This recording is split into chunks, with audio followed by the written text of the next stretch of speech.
नमस्कार दोस्तों, स्वागत है आपका फिर से एक नए वीडियो में। तो दोस्तों 6 दिसंबर 2025 के अपडेट में आपको ये तो पता चल गया था कि आपकी फाइल आगे बढ़ गई है, यानी कि थर्ड पीआरसी की फाइल आगे बढ़ गई है और एसआर सेक्शन में नोट तैयार होने के बाद जो मैनेजमेंट कमेटी है उनके सामने पेश होने वाली है। ठीक है, और वो भी 10 से 15 दिनों में। ठीक है, मतलब ये जो दिसंबर का महीना है, इसी महीने में फाइल मैनेजमेंट कमेटी के सामने चली जाएगी। अब वो किस डेट को जाएगी अभी ऐसा कोई रिवील नहीं हुआ है, लेकिन यहाँ पर एक बात बहुत ही ज्यादा जानना जरूरी है। अगर थर्ड पीआरसी फाइनल हो रही है तो इसमें फिटमेंट फैक्टर का बहुत ही बड़ा मेन रोल है। ठीक है, अभी तक इसका कोई आधिकारिक यहाँ पर घोषणा नहीं हुई है, कोई भी अनाउंसमेंट नहीं हुआ है कि फिटमेंट फैक्टर कितना मिलने वाला है। लेकिन बात करें 2017 की, जब थर्ड पीआरसी फाइनल होने वाली थी, तब बीएसएल कर्मचारियों या फिर बीएसएल ईयू की ये मांग थी कि कर्मचारियों को जो फिटमेंट फैक्टर है, थर्ड पीआरसी फाइनल होने पर जो फिटमेंट फैक्टर मिलता है वो सैलरी का 15% मिलना चाहिए। ठीक है, 15 से 20% तक की मांग थी। ठीक है, लेकिन ये सब जस्ट एक डिमांड थी, ऐसा कोई जरूरी नहीं कि ये डिमांड अप्रूवल हो जाए। तो यहाँ पर 15% की मांग थी। ठीक है, लेकिन फिलहाल कोई अनाउंसमेंट नहीं हुआ है, लेकिन मैं फिर भी आपको बता दूं कि आपको कितना फिटमेंट फैक्टर मिलेगा। आपको दोस्तों 0% से लेकर 5% तक फिटमेंट फैक्टर मिलेगा। अब यहां पर कारण ये है, देखिए यहां पर मैं ऐसा क्यों बोल रहा हूं, आज इस वीडियो में डिटेल तरीके से इस बात को मैं क्लियर करने वाला हूं आपको कि आपको 0 से 5% तक ही फिटमेंट फैक्टर मिलेगा। मतलब 15% की आपकी डिमांड थी, लेकिन उसको घटाकर 0 से 5% कर दिया गया है। अब कैसे कर दिया गया है और मैं ऐसा क्यों बोल रहा हूं, पूरी बात आज इस वीडियो में आपको बताऊंगा। तो चैनल पर नए हो तो सब्सक्राइब करें। मेरा नाम है सुनील विश्वकर्मा। जानकारी यूजफुल लगे तो एक लाइक करके जरूर जाना। चलिए दोस्तों, बढ़ाते हैं वीडियो को आगे। दोस्तों आपको पता है, मैं हर एक डिटेल जो भी अपडेट वगैरह वीडियो में देता हूं वो मैं पॉइंट बाय पॉइंट देता हूं ताकि आपको वेल एक्सप्लेन हो जाए। ठीक है, तो चलिए हमारा आज का जो खबर है, आज की जो अपडेट है वो जो 6 दिसंबर 2025 को मैंने वीडियो बनाया था उससे रिलेटेड है। उसमें फाइल आगे बढ़ी थी, एसआर सेक्शन में नोट तैयार हो रहा है और जल्दी ही वो आगे पहुंचेगा मैनेजमेंट कमेटी के सामने। ठीक है, अब यहाँ पर बात आती है फिटमेंट फैक्टर की। ठीक है, देखिए थर्ड पीआरसी एक हफ्ते में फाइनल होने वाली है, लेकिन बात आती है 0% से 5% आपका फिटमेंट फैक्टर रहेगा। अब क्यों रहेगा? अब देखिए दोस्तों, आपको पता होगा, अगर आप मेरा वीडियो डेली देखते हो तो आपको पता होगा मैंने अफोर्डेबिलिटी क्लोज का जिक्र बहुत सारे वीडियो में किया है। क्या है अफोर्डेबिलिटी क्लोज? अफोर्डेबिलिटी क्लोज एक ऐसी शर्त है जो अगर बीएसएल कंपनी पूरा नहीं करती है तो वो कोई भी अदर खर्चे नहीं कर सकती। मतलब खर्चे का मतलब है जो लाखों में या फिर करोड़ों में हो। मतलब जो थर्ड पीआरसी है एक तरह का खर्चा है, और बीएसएल अगर उस खर्चे को करती है तो वो बहुत बड़े नुकसान में चली जाएगी। और वैसे तो इतना पैसे नहीं है कि खर्चे इतना बड़ा खर्च कर दे, क्योंकि थर्ड पीआरसी में आपकी सैलरी इंक्रीज होगी। उसके साथ आपको 2017 से लेके 2025 तक का 2025 से 26 हो जाएगा, 2025 तक का एरियर मिलेगा। मतलब 9 साल का एरियर मिलेगा, लंप सम अमाउंट। तो इतना पैसा बीएसएल कहां से लाएगी? वो लोन लेगी। ठीक है, अब लोन लेगी तो कर्जा बढ़ेगा, कर्जा बढ़ेगा तो कंपनी धीरे धीरे डूबने लग जाएगी। प्रॉफिट में तो है ही नहीं। 2007 के बाद से लगातार यहाँ पर जो बीएसएनएल है वो लॉस में जा रही है। फिलहाल थोड़ा बहुत प्रॉफिट में आई है क्योंकि बीएसएनएल ने 4G रोल आउट करना स्टार्ट किया तब से। अब 4G रोल आउट पूरी तरीके से अभी नहीं हुआ है, 5G लॉन्च नहीं हुआ है और बीएसएनएल को नेटवर्क से रिलेटेड बहुत सारी समस्या आ रही है। अब ऐसी स्थिति में यहाँ पर अगर बीएसएनएल लोन ले लेती है तो 100% है कि वो कर्जे में चली जाएगी, मतलब डूब जाएगी, है कि नहीं? अब क्या आप बीएसएनएल कर्मचारी होने के नाते ऐसा चाहते हो कि सिर्फ आपकी सैलरी इंक्रीज करने के लिए आप कंपनी को डुबा दो? फिर भैया आप आगे कंपनी में इन फ्यूचर कैसे निरंतर रह सकते हो? तो देखिए यहाँ पर ये मुद्दा नहीं है। मुद्दा ये है कि अफोर्डेबिलिटी क्लोज, ठीक है, वही एक ऐसा इश्यू है, वही एक ऐसी रुकावट है जिसकी वजह से थर्ड पीआरसी अभी तक लागू नहीं हो रही थी। 2017 से ही अफोर्डेबिलिटी क्लोज लागू हो गया था। कंपनी के अंतर्गत आती थी अफोर्डेबिलिटी क्लोज के अंतर्गत आपकी कंपनी, यानी कि बीएसएनएल कंपनी। ठीक है, तो वही इश्यू है कि आपका फिटमेंट फैक्टर 0 से 5% होगा। अब कैसे समझते हैं पॉइंट बाय पॉइंट। देखिए पहला पॉइंट है अफोर्डेबिलिटी क्लोज क्या है, इसको पहले समझेंगे पूरी तरीके से। क्या शर्त रखता है, क्या नियम है इसके, कहां तक ये कैसे हट सकता है, सारी बातें। ठीक है, उसके बाद यहाँ पर सेकंड पॉइंट आता है हमारा कि बीएसएनएल पर इसका असर क्या होने वाला है। ठीक है, अफोर्डेबिलिटी क्लोज तो है, लेकिन इसका बीएसएनएल पर क्या असर होगा, थर्ड पीआरसी पर क्या असर होगा, अगर थर्ड पीआरसी लागू हो जाती है तो क्या असर होगा, कर्मचारी पेंशनर्स पर क्या असर होगा, सब जानेंगे। उसके बाद यहाँ पर तीसरा पॉइंट आता है मैनेजमेंट समिति की मीटिंग में क्या होगा। अब मीटिंग तो होने वाली है 10 से 15 दिन 20 दिन में, मतलब यानी कि दिसंबर महीने में मीटिंग हो जाएगी। तो उसमें होगा क्या, आखिर क्या डिसीजन रहने वाली है, क्या संभावना है, ठीक है, क्या उम्मीद की जा सकती है, ये हम देखेंगे इस पॉइंट में। और चौथा पॉइंट लास्ट आता है, थर्ड पीआरसी पर जो अफोर्डेबिलिटी क्लोज लगेगा तो इसका रिजल्ट क्या आएगा, क्या परिणाम देखने को मिलेगी हमें, क्या असर देखने को मिलेगा, या फिर अफोर्डेबिलिटी क्लोज को हटाया जाएगा, या फिर अफोर्डेबिलिटी क्लोज पर कुछ छूट दी जाएगी, सरकार क्या कहती है वो जानेंगे, ठीक है। तो हर एक डिटेल पॉइंट बाय पॉइंट समझेंगे हम, ठीक है। तो चलिए हम पहली डिटेल को समझते हैं। सबसे पहले तो देखिए थर्ड पीआरसी और अफोर्डेबिलिटी क्लोज का क्या मामला है वो देख लेते हैं। देखिए यहाँ पर ये जो 6 दिसंबर 2025 की जो अपडेट है इसमें बताया गया है कि वेतन समझौते की जो फाइल है वो मैनेजमेंट कमेटी यानी कि जो मैनेजमेंट कमेटी है की बैठक में अनुमोदन यानी कि अप्रूवल के लिए सही दिशा में आगे बढ़ रही है। मतलब कोई अड़चन नहीं आ रही अब, क्योंकि मेन अड़चन हट गई। अब मेन अड़चन क्या अफोर्डेबिलिटी क्लोज थी, मुझे तो नहीं लगता। देखते हैं क्या होता है आगे, क्या अपडेट। देखिए अब आगे बताऊंगा आपको कि क्या वही थी या फिर नहीं, ठीक है। और यह बैठक अगले सप्ताह होने की संभावना है, मतलब एक हफ्ता हो जाएगा, मतलब दिसंबर के महीने में हो जाएगी ये मीटिंग, ठीक है। अब देखिए लेकिन अफोर्डेबिलिटी क्लोज का क्या हुआ, इससे थोड़ा सा गहराई से समझते हैं। देखिए पहला पॉइंट हमारा अफोर्डेबिलिटी क्लोज क्या है। अब अगर लोकल भाषा में इसको समझे तो अफोर्डेबिलिटी क्लोज का सीधा सा मतलब है कि बीएसएनएल के पास कर्मचारियों को बढ़ी हुई सैलरी देने के लिए पैसा है या नहीं, ये तय करना, ठीक है। देखिए बीएसएनएल के पास पैसा है या नहीं ये कौन तय करेगा, यही तो अफोर्डेबिलिटी क्लोज तय करेगा, ठीक है। मतलब अगर पैसा नहीं है तो कैसे थर्ड पीआरसी लागू करोगे, अगर है मतलब आपकी क्षमता होनी चाहिए। ऐसा नहीं है कि आपके पास ये मान के चलो कि 100 रुपए है और आपके पास समथिंग 30 से 40 रुपए खर्च करने की क्षमता है तो आप अफोर्डेबिलिटी क्लोज के अंतर्गत नहीं आते हो। और अगर आपके पास 100 रुपए है और फिर भी आपका जो खर्च है वो 110 या 150 रुपए तक है, ठीक है, इसका मतलब ये है कि आपके पास क्षमता ही नहीं है कि आप उस खर्च को उठा सको, ठीक है। तो ये है कि अगर आप खर्च उठाने की क्षमता रखते हो तो आप अफोर्डेबिलिटी क्लोज के अंतर्गत नहीं आते हो, ठीक है। आप थर्ड पीआर से आराम से फाइनल कर सकते हो।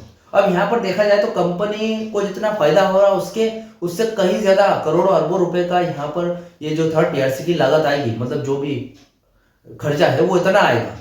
अब फिलहाल बीएसएनएल इतना कमा नहीं रही है कि वो उस खर्चे को यहाँ पर लागू कर सके।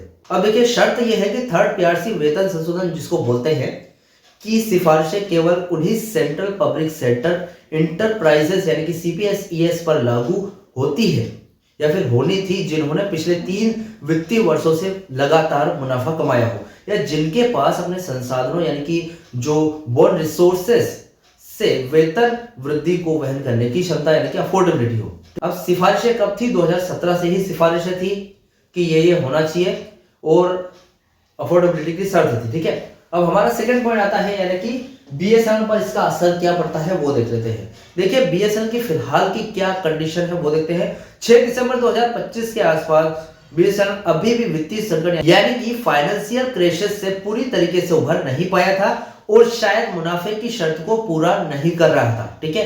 मतलब 6 दिसंबर को जब ये अपडेट आई थी कि भाई आगे बढ़ गई है और सैंक्शन होकर नोट तैयार होकर कमेटी के सामने पेश होने वाली है, तो तब भी जो अफोर्डेबिलिटी क्लोज के अंतर्गत आ रही है कंपनी, ठीक है, और मुनाफे की शर्त को अभी तक पूरा नहीं किया है, तो कैसे फाइल आगे बढ़ गई, दिक्कत ये आती है, ठीक है। और थोड़ा सा आपको ऐसा लग रहा हो कि अफोर्डेबिलिटी क्लोज के बारे में ज्यादा मैं बता रहा हूं, तो भैया ये फिटमेंट फैक्टर से पूरी तरीके से रिलेटेड है, ठीक है। हमारा मेन टॉपिक क्या है, 0% से 5% फिटमेंट फैक्टर क्यों निकल कर आ रहा है, ठीक है। लेकिन अफोर्डेबिलिटी क्लोज के बारे में उतना ही समझना ज्यादा जरूरी है जितना कि फिटमेंट फैक्टर के बारे में। तो पहले इसके बारे में, इसके बाद इससे रिलेटेड फिटमेंट फैक्टर आपको निकल कर आएगा। देखिए पूरा वीडियो देखना बहुत जरूरी है, ठीक है, इसकी मत करना। अब देखिए क्लोज का मतलब है इस क्लोज के कारण बीएसएनएल के कर्मचारियों को थर्ड पीआरसी के तहत सामान्य यानी कि 15% फिटमेंट बेनिफिट शायद नहीं मिल पाता, ठीक है। जो फाइल आगे बढ़ी है उसमें अफोर्डेबिलिटी क्लोज आ रहा है, ठीक है, और जो कर्मचारी है वो डिमांड करे 2017 से ही कि हमको फिटमेंट फैक्टर 15% तो मिलना चाहिए, 15 से 18 या फिर 20% तक हमारा जो फिटमेंट फैक्टर है वो मिलना चाहिए। लेकिन जो फाइल आगे बढ़ी है उसमें कोई ऐसा जिक्र नहीं है अफोर्डेबिलिटी क्लोज का कि अफोर्डेबिलिटी क्लोज की शर्त को पूरा कर दिया गया है या फिर उसमें कुछ छूट दी गई है। ठीक है, तो यहाँ पर 15% फिटमेंट फैक्टर के हिसाब से यहाँ पर लागू हो ही नहीं सकती थर्ड पीआरसी, क्योंकि अफोर्डेबिलिटी क्लोज के हिसाब से 15% फिटमेंट फैक्टर अगर किसी भी एक कर्मचारी को मिले तो सोचिए जो जितने भी कर्मचारी काम कर रहे हैं 15% के हिसाब से उनकी सैलरी में कितना इंक्रीमेंट होगा और इसके हिसाब से कितना पैसा लगेगा बीएसएनएल में। तो उस शर्त को तो पूरा किया नहीं है, तो फाइल कैसे आगे बढ़ी वो देख लेते हैं। देखिए तीसरा पॉइंट आता है हमारा मैनेजमेंट समिति की बैठक में क्या होगा और फिटमेंट फैक्टर के बारे में। अपडेट में यह कहा गया है कि सीएमडी बीएसएनएल ने वित्त अनुभाग से उत्पन्न बाधाओं यानी कि जो भी रुकावटें हैं को दूर करने के लिए उचित कार्यवाही की है और कहां पे, कारपोरेट कार्यालय में।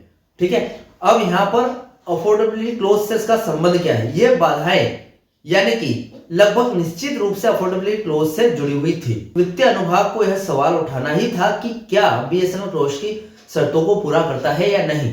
ठीक है, मतलब ये जो भी बाधा सॉल्व की गई है, रुकावटें थी कारपोरेट ऑफिस में, जैसा कि मैंने पहले वीडियो में बताया आपको, रोज वीडियो अगर आप देखते हो तो आपको पता होगा। नए सब्सक्राइबर को नहीं पता तो आप सब्सक्राइब कर लीजिए, डेली इसी तरह के वीडियोस आते रहेंगे। ठीक, अब देखिए यहाँ पर अफोर्डेबिलिटी क्लोज के संबंध में ही थी ये रुकावटें या नहीं, ये पूरी तरीके से यहाँ पर रिवील नहीं हुआ है, लेकिन जो भी अपडेट आती है मैं जरूर लाऊंगा। लेकिन फिलहाल ये होगा उसी से संबंधित, क्योंकि रुकावटें किस बात की थी, सिर्फ अफोर्डेबिलिटी क्लोज की थी, क्योंकि सीएमडी ने कार्यवाही की है और फाइल अब एसआर अनुभाग यानी कि एसआर सेक्शन द्वारा प्रबंधन समिति की बैठक के लिए तैयार की जा रही है। इसका मतलब यह है कि प्रबंधन यानी कि मैनेजमेंट ने अफोर्डेबिलिटी क्लोज को दरकिनार यानी कि बाईपास कर दिया है। ठीक है, या उसका कोई वैकल्पिक सॉल्यूशन, अल्टरनेटिव सॉल्यूशन खोजने का रास्ता निकाल लिया है। मतलब देखिए अगर फाइल आगे बढ़ गई है तो इसका मतलब यही है कि जो बीच में इतने टाइम से 9 साल से जो बाधा बीच में बन रही है थर्ड पीआरसी और कर्मचारियों के बीच में, वो है अफोर्डेबिलिटी क्लोज, उसको बाईपास कर दिया। यानी कि छोड़ो चक्कर यार, ये अफोर्डेबिलिटी क्लोज को हटा दो या फिर इसमें कुछ छूट दे दो, कुछ भी करो, ये बीएसएनएल के लिए नहीं है।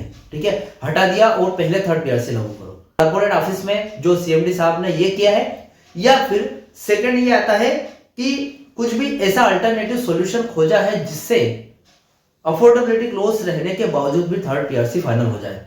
ठीक है, देखिए दोस्तों यहाँ पर कुछ और भी सॉल्यूशन निकाल सकते हैं अगर हम खुद सोचे तो। ठीक है, मेरी ओपिनियन क्या है वो देखिए। देखिए ये जो सॉल्यूशन है ये सरकारी गारंटी या फिर विशेष छूट हो सकती है। जैसे कि अगर जो सीएमडी साहब है वो बीएसएनएल कॉर्पोरेट कार्यालय में जाकर उन्होंने सबसे पहले यही किया होगा कि जो अफोर्डेबिलिटी क्लोज है वो उसको अगर सरकार खुद छूट दे दे कि भैया एक काम करो, बीएसएनएल ने 9 साल तो तपस्या की, 9 साल तक उनका थर्ड पीआरसी लागू नहीं हुआ, जबकि 2017 में होना चाहिए था, एक नियम के हिसाब से हर 10 साल में होता है इसलिए, लेकिन नहीं हुआ। चलो ठीक है, 9 साल उन्होंने तपस्या की है तो हम एक काम करते हैं, अफोर्डेबिलिटी क्लोज तो हो सकता है बीएसएनएल 3 साल तक पूरी नहीं कर पाए, लेकिन यहाँ पर जो ये शर्त है इनमें कुछ छूट दे दे और उन छूट के तहत आपकी बीएसएनएल थर्ड पीआरसी फाइनल कर दे। अगर सरकार खुद ऐसा करती है तो हो जाएगी। पहला तो सोल्यूशन ये है। सेकंड सोल्यूशन ये है फिटमेंट फैक्टर, जो कि सबसे बड़ा कारण है। अब देखिए दोस्तों यहाँ पर फिटमेंट फैक्टर कर्मचारियों की तरफ से कितना रखा गया था 2017 में कि फिटमेंट फैक्टर हमें कम से कम 15% दिया जाए सैलरी का। अब आप खुद सोचिए, एक जस्ट एग्जांपल देता हूं आपको, आपकी सैलरी है 10,000 रुपए। ठीक है, अगर आपका फिटमेंट फैक्टर बीएसएनएल 15% लागू कर दे जैसे कि कर्मचारियों की डिमांड थी, अब सरकार ने जैसे कि बीएसएनएल ने बोर्ड ऑफिस ने 15% आपका फिटमेंट फैक्टर लागू कर दिया, तो आपका 10,000 से कितना परसेंट सैलरी बढ़ जाएगी, मतलब आपकी सैलरी 10,000 से 1,500 रुपए बढ़ जाएगी, 11,500 रुपए आपकी सैलरी हो जाएगी थर्ड पीआरसी फाइनल होने के बाद। आपकी सैलरी में सीधा 1,500 रुपए का इजाफा हुआ अगर आपकी 10,000 सैलरी है। आज के टाइम पे किसी कर्मचारी की 50,000 भी हो सकती है, तो समथिंग 7,500 का इजाफा होगा। ठीक है, 15% के हिसाब से, 15% के हिसाब से। ठीक है, मतलब देखा जाए तो हर एक कर्मचारी की सैलरी काफी ज्यादा बढ़ रही है। 15% हर एक सैलरी हर एक कर्मचारी की बढ़ेगी तो जो बजट है, ठीक है, थर्ड पीआरसी का, वो काफी ज्यादा हो जाएगा। तो इसलिए सरकार डर रही है, इसलिए अफोर्डेबिलिटी क्लोज के अंतर्गत आती है बीएसएनएल। अब अगर हम ये जो 15% है इसको घटाकर हम अगर 0 से 5% कर दे, अगर 15% को घटाकर अगर 5% कर दे, तो यहां पर आपका जो 10,000 पर कितना मिलेगा, आपको 500 रुपए मिलेगा। कंपनी को सीधा 1,000 रुपए का फायदा हो जाएगा एक कर्मचारी पर, या फिर जो 10,000 रुपए कमाते हैं उन पर 1,000 का सीधा फायदा होगा कंपनी को, ठीक है। तो फिर मुझे ये बताइए कि थर्ड पीआरसी कैसे लागू नहीं करेगी कंपनी। मतलब बात यही है ना कि फिटमेंट फैक्टर ज्यादा कर्मचारी मांग रहे हैं, ज्यादा नहीं मांग रहे हैं, लेकिन जो बीएसएनएल की स्थिति है, फिलहाल कंडीशन है, वो बहुत ज्यादा बेकार है, मतलब लॉस में है, ठीक है। उसके हिसाब से 15% ज्यादा है। अब इसीलिए अफोर्डेबिलिटी क्लोज आ रहा है। अगर उसको घटाकर हम 5% कर दे फिटमेंट फैक्टर को, जैसा कि मेरा सवाल था, 0 से अगर 5% आपको फिटमेंट फैक्टर मिल रहा है, तो कहीं ना कहीं कर्मचारियों को भी थोड़ा फायदा हो जाएगा और बीएसएनएल भी इसको झट से लागू कर देगी, पटाख से लागू हो जाएगा। तो ऐसे में कोई अफोर्डेबिलिटी क्लॉज की बाधा ही नहीं आएगी। तो दो सोल्यूशन है भैया आपके पास, या तो सरकार खुद एक्सेप्ट करे कि हम जो अफोर्डेबिलिटी क्लॉज है उसमें कुछ छूट दे देंगे आपको और आपकी फाइनल हो जाएगी, और ऐसा सरकार नहीं करेगी, क्योंकि सरकार को पता है अगर ऐसा कर दिया तो बीएसएनएल पर भारी वित्तीय बोझ आ जाएगा और बीएसएनएल डूब जाएगी, नहीं करेगी। पहला पॉइंट। सेकंड पॉइंट कर सकती है, अगर आपका फिटमेंट फैक्टर घटा दिया जाए, यानी कि 15% से 5% कर दिया जाए, तो सरकार को मुनाफा तो नहीं होगा, लेकिन सरकार के बहुत सारे पैसे बच जाएंगे।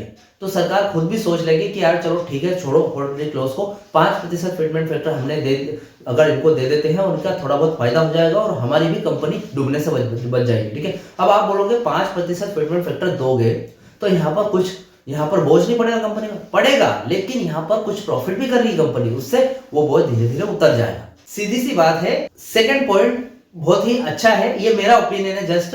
अब आप अपना ओपिनियन बताइए, अगर आप एक कर्मचारी, एज ए कर्मचारी मेरे वीडियो को देख रहे हैं, तो क्या 5% फिटमेंट फैक्टर से बीएसएनएल कर्मचारियों का काम चलेगा या फिर नहीं 2025 में, ठीक है। अब ये एक सॉल्यूशन है बस, अभी फिलहाल फाइल आगे बढ़ाई जा रही है, हो सकता है आगे जाकर थर्ड पीआरसी वापस से कैंसिल कर दे, लेकिन अफोर्डेबिलिटी क्लॉज एक बहुत ही बड़ा कारण है जो फिर भी वापस से अड़चन पैदा कर सकता है, ठीक है। इसलिए मैंने सॉल्यूशन बताया है, जस्ट माय ओपिनियन। उसके बाद आप खुद अपनी अपनी ओपिनियन बताइए, कमेंट बॉक्स में जरूर बताइए कि क्या आपकी क्या ओपिनियन है, क्या थर्ड पीआरसी मतलब अफोर्डेबिलिटी क्लॉज के अंतर्गत क्या मेरी ओपिनियन सही है या फिर नहीं, कर्मचारियों को इससे कितना फायदा हो, ठीक है। अभी परिणाम, जैसे हमारा चौथा पॉइंट अभी रह गया भैया, थोड़ा वीडियो लंबा हो गया है, लेकिन ये सब जानकारी देना पूरा बहुत ही जरूरी है आपको, ठीक है। तो चौथा पॉइंट है हमारा थर्ड पीआरसी यानी कि अफोर्डेबिलिटी क्लॉज, ठीक है। अब ये अफोर्डेबिलिटी क्लॉज का रिजल्ट क्या आएगा, अगर 6 दिसंबर 2025 के बाद अगर आपकी जो फाइल है वो आगे बढ़ गई, तो क्या अफोर्डेबिलिटी क्लॉज क्या अड़चन पैदा कर सकता है या नहीं, वो देखते हैं। देखिए, यह वित्तीय अनुभाग के लिए मुख्य रुकावट थी और अपडेट के अनुसार यानी कि 6 दिसंबर 2025 के अनुसार सीएमडी ने उचित कार्यवाही करके उस रुकावट को दूर कर दिया है। इसका मतलब यह है कि जो वेतन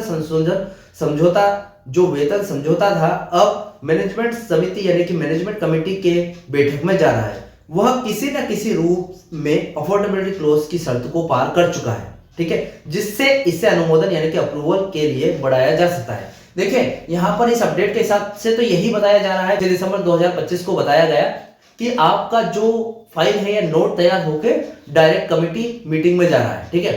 तो इसका मतलब यह है कि अफोर्डेबिलिटी क्लॉज हट गया, क्या ये हम मान लें? देखिए, मैं तो नहीं मानने वाला, क्योंकि ये काफी टाइम से इसी की वजह से रुकी हुई है। अब अगर मेरी ओपिनियन के हिसाब से, जैसा कि मैंने आपको बताया, अगर कंपनी खुद आपको छूट दे दे तो अफोर्डेबिलिटी क्लॉज हट जाएगी, या फिर आप फिटमेंट फैक्टर को घटा के 5% तक कर दो तो 100% अफोर्डेबिलिटी क्लॉज हट जाएगा, ठीक है। तो देखते हैं आगे क्या होता है, क्या अपडेट निकल कर आती है। जो भी अपडेट आएगी मैं पॉइंट बाय पॉइंट आपको बताऊंगा, और इस अपडेट से रिलेटेड जो भी आपका डाउट क्वेश्चन वगैरह तो मुझे कमेंट बॉक्स में कमेंट कर सकते हैं। आपको इसके बारे में पूरी बातें बता दी है, लेकिन एक बात और आती है कि अगर ये सब छूट, अगर मेरी ओपिनियन के हिसाब से 5% आपका फिटमेंट फैक्टर लागू भी हो जाए तो भी एक दिक्कत है। देखिए, 2017 से लेकर 2025 तक का एरियर यानी कि बकाया बाकी है भैया, अगर वो आपको मिलता है तो कंपनी पर आपकी सैलरी जो इंक्रीमेंट हो रहा है सिर्फ आपके फिटमेंट फैक्टर की वजह से, उससे कहीं ज्यादा 5 गुना ज्यादा बोझ तो सिर्फ 2017 से लेकर 2025 तक के बकाया का ही पड़ेगा, ठीक है। ये जो एरियर मिल रहा है इसका बोझ कंपनी पर सबसे ज्यादा पड़ रहा है, ये जो कि लंप सम पेमेंट के साथ मिलेगा। तो इसका क्या होगा मैं नेक्स्ट वीडियो में जरूर लेकर आऊंगा, इस बात को भी कि क्या एरियर का क्या होगा। अफोर्डेबिलिटी क्लॉज तो चलो हट जाएगी, लेकिन एरियर का क्या होगा, ठीक है। तो चलिए वो नेक्स्ट वीडियो में देखेंगे, फिलहाल इस वीडियो में इतना ही। मिलते हैं दोस्तों नेक्स्ट वीडियो में, सी यू सून।